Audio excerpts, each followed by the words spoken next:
मैं बता रही हूँ, ये क्लास अगर तुमने नहीं ढंग से करी ना तो मैं सही बता रही हूँ, तुम फेल भी हो सकते हो। सो हेलो एवरीवन, आज हम लोग बात करने वाले हैं उन बच्चों के बारे में जो बच्चे क्लास 7 से 8 में आ रहे हैं।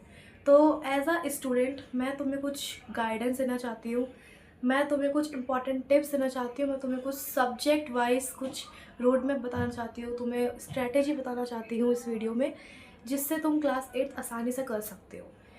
तो लेट्स स्टार्ट इट। तो सबसे पहली चीज़ होती है कि हाउ टू स्टार्ट क्लास 8। तो देखो, क्लास 8 को स्टार्ट करने के लिए तुम्हें ये पता होना चाहिए कि तुम्हें सब्जेक्ट स्ट्रेटेजी क्या है।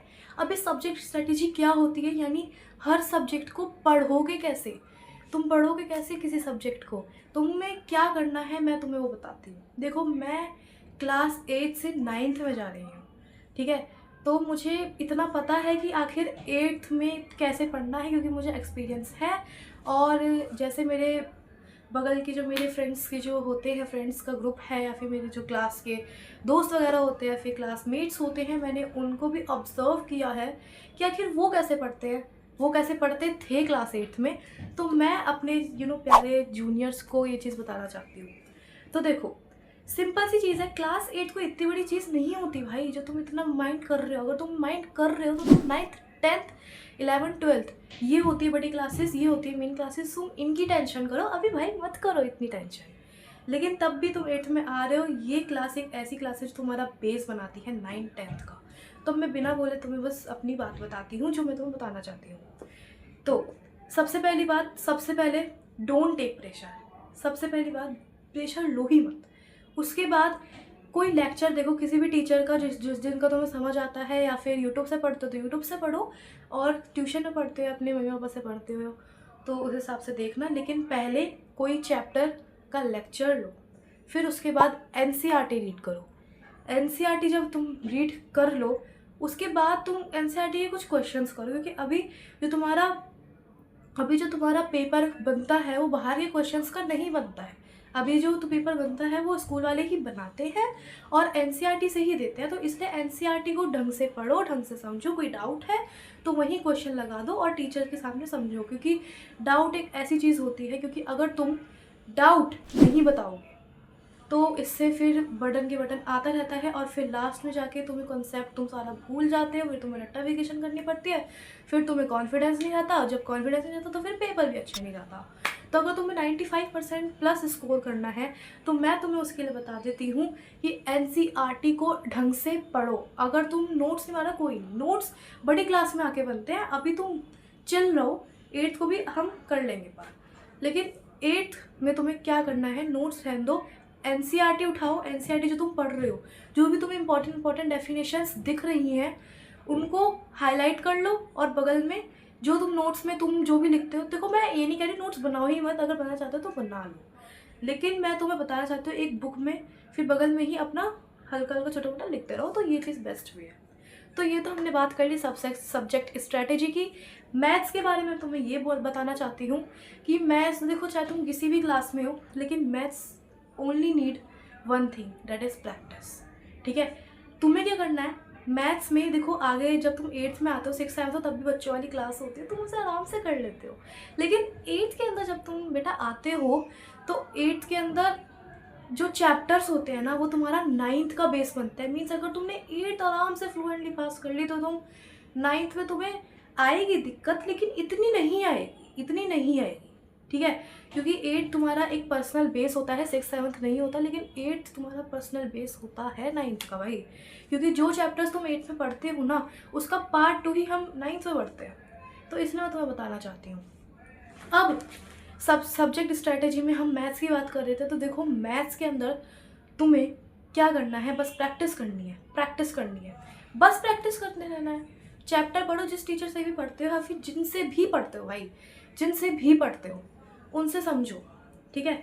अच्छी तरीके से चैप्टर को समझ लिया तुम्हें क्या करना है, उस एनसीईआरटी में जितने भी एग्जाम्पल्स हैं, जितने भी एग्जाम्पल्स लिखे हुए हैं, उन एग्जाम्पल्स को समझो, उनको भी करो। और जो ट्राई दीज होते हैं, ट्राई दीज पे भी ध्यान रखो, ट्राई दीज के भी एक्स्ट्रा जो क्वेश्चन होते हैं उनको भी अच्छी तरीके से करो। वो करने के बाद एक्सरसाइज पे आओ, फिर एक्सरसाइज के हर एक क्वेश्चंस को मैं तो कहती हूँ 4-4 बार करो, 4-4 बार करोगे अच्छी तरीके से क्लियर हो जाएगा, ठीक है, पूरा कॉन्सेप्ट क्लियर हो जाएगा। मतलब जिस टाइम पे, मैं तुम्हें ये नहीं कह रही हूँ, अगर तुम ये करोगे ना रोज़ तो तुम्हारा बर्डन कम होगा, क्योंकि पेपर के टाइम पे हम नोट्स रिवाइज करते हैं, हमने जो याद किया होता है हम बुक उठा के 3-3 घंटे नहीं पढ़ते हैं, हम अपने नोट्स रिवाइज करते हैं।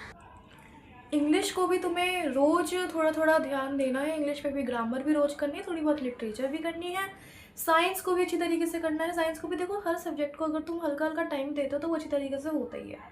एसएसटी को भी ध्यान दो, एसएसटी को ऐसे पेन की तरह मत पढ़ो, ठीक है, हिस्ट्री को स्टोरी की तरह पढ़ो, ठीक है, सिविक्स को अपने सोशल इन्वायरमेंट की तरह पढ़ो, क्योंकि ये आगे जाके तुम्हें तुम्हारा माइंड सेट से ही तुम्हें पता चलती है, कुछ क्रिटिकल थिंकिंग होती है जो सिविक्स तुम्हें देती है, ठीक है। और जियोग्राफी को भी अच्छे तरीके से पढ़ो, वो तुम्हें इंटरेस्ट है उसमें, ठीक है। अब ये तो बात हो गई हमारी सब्जेक्ट स्ट्रैटेजी की। अब हम आते हैं सेकंड नंबर पे, which is my opinion, a student opinion, ठीक है। तो इसके अंदर मैं तुम्हें अपना कुछ एक्सपीरियंस बताना चाहती हूँ, कुछ अपने ओपिनियन बताना चाहती हूँ, हम ज़्यादा टाइम नहीं लगाएंगे। सबसे पहली बात, ये क्लास बहुत ईजी है। No, I am just telling to you as a student, ये क्लास बहुत ईजी है। अगर तुमने इसे अच्छी तरीके से मक्खन की तरह तुमने हर एक चैप्टर को रोज़ टाइम दिया। लेकिन अब बताती हूँ कैसे। मैं अभी, तुम 8th में बड़ी क्लास में, इतनी बड़ी क्लास में नहीं हो, तुम एक ऐसी स्टेज पे हो कि बीच में हो तुम, कि इस क्लास के बाद तुम मैच्योर हो जाओगे, तुम बड़ी क्लास में जाओगे, तो ये तुम्हारा बेस हो गया। तो अपने आप को एटलीस्ट 1 घंटा सेल्फ स्टडी करो, क्योंकि ये तो तुम्हें पता ही है सेल्फ स्टडी कितनी ज़्यादा इंपॉर्टेंट होती है, क्योंकि तुम्हारा ट्यूशन, तुम्हारे स्कूल, ये सब सेल्फ स्टडी में नहीं गिना जाता, ठीक है। जो तुम्हारी सेल्फ स्टडी होती है वही सिर्फ तुम्हारा पढ़ाई का एक हिस्सा होता है, वही जो सेल्फ स्टडी में जो तुम करते हो ना, वही तुम्हें याद रहता है। जो तुम सेल्फ स्टडी में पढ़ते हो सिर्फ उतने ही कॉन्सेप्ट तुम्हें याद रहते हैं, ठीक है। अब 8th का ये डिफरेंट है एनसीईआरटी में, कि जहाँ पे 6th-7th में तुम कोई चीज़ पढ़ रहे थे इजी वे में, अब 8th के अंदर आके जो कंसेप्ट हैं वो मोर डेप्थ हो जाएंगे, ठीक है, वो मोर डेप्थ हो जाएंगे और तुम उन्हें और अच्छी तरीके से और खुला खुला पढ़ोगे, ठीक है। और मैं तो बस इतना कहना चाहूँगी कि stay calm, always tech study serious and chill your life, ठीक है। यही मेरा ओपिनियन था। अब हम आते हैं लास्ट, जो कि है एक छोटी सी गाइडेंस और एक इम्पॉर्टेंट टिप्स, ठीक है। Some important tips for class 8 new students, कि before start class 8 strong your basic, ठीक है। क्लास 8 स्टार्ट करने से पहले अपना स्ट्रॉन्ग बेस कर लो। बहुत सारे बच्चे में आते हैं उन्हें समझ नहीं आती मैथ, मैंने देखा 8th में भी बहुत सारे बच्चों को मैथ्स में दिक्कत आती है, ठीक है। तो इसलिए अपना पहले 8th स्टार्ट करने से पहले अभी अपने 6th-7th के जो आपके छोटे मोटे कॉन्सेप्ट्स थे, जो कि इवन बड़े बड़े कॉन्सेप्ट्स थे, उनको भी आप पहले प्रैक्टिस करो। जब तक आप उनमें पूरे मक्खन की तरह पूरे अच्छी तरीके से आपका कंफर्म हो जाएगा कि हाँ मुझे सब कुछ आता है अपनी छोटी क्लास का, अब मैं बड़ा हो चुका हूँ, अब या फिर बड़ी हो चुकी हूँ, तो मैं क्लास 8th में जाऊँगी, तो अपना पहले स्ट्रॉन्ग जो है अपना बेसिक है वो करो। ये बहुत बड़ी गाइडेंस है, ठीक है, तभी तुम आगे कुछ कर पाओगे। दूसरी है कि not much but this class also prepare for you for your 9th, ठीक है। ये क्लास तुम्हें 9th के लिए प्रिपेयर एक्चुअली में करती है। कैसे करती है? क्योंकि बहुत सारे चैप्टर्स ऐसे होते हैं जो कि इवन जो 8th में थे वो सीधा 9th में आ जाते हैं। बस ये फ़र्क है कि 9th में अब वो और डिटेल में है, ठीक है। और बस इतनी सी चीज़ है कि इस चीज़ को ज़्यादा हार्ड और टेंशन में मत लो। पढ़ाई एक तरफ, लाइफ एक तरफ। तो 8th क्लास को अच्छी तरीके से तुम कर पाओगे, मुझे तुम पे पूरा का पूरा भरोसा है। And all the best, you can do it. So let me meet you in next video with a next topic. And if you like this video, so please subscribe my channel. If you want more video, so please like this video, and please just share this video with your juniors or with your seniors, and tell me in the comment section that what topic I can make a video on it, so I can do it. And I don't forget to check your comments, so please give me the advice, and I'm just meeting you. Bye.